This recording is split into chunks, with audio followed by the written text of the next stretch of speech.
Happy birthday నిహాష్, మాకు food cake ఇచ్చినందుకు ధన్యవాదాలు. హ్యాపీ బర్త్డే నిహాష్, మా ఫుడ్ కేక్ ఇచ్చినందుకు ధన్యవాదాలు. అంతే లేని సంతోషాలు మన సొంతమయ్యేనా.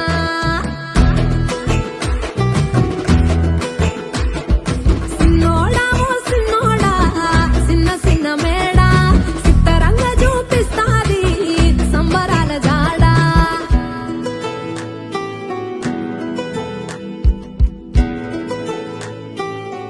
నానా, దేవుడు ఎప్పుడు కనపడినా దండం పెట్టుకోమంటావు నానా? అడిగినవన్నీ ఇస్తాడు కాబట్టి. అన్ని ఇచ్చేవాడిని దేవుడు అనరు, నానా అంటారు. వేల వేల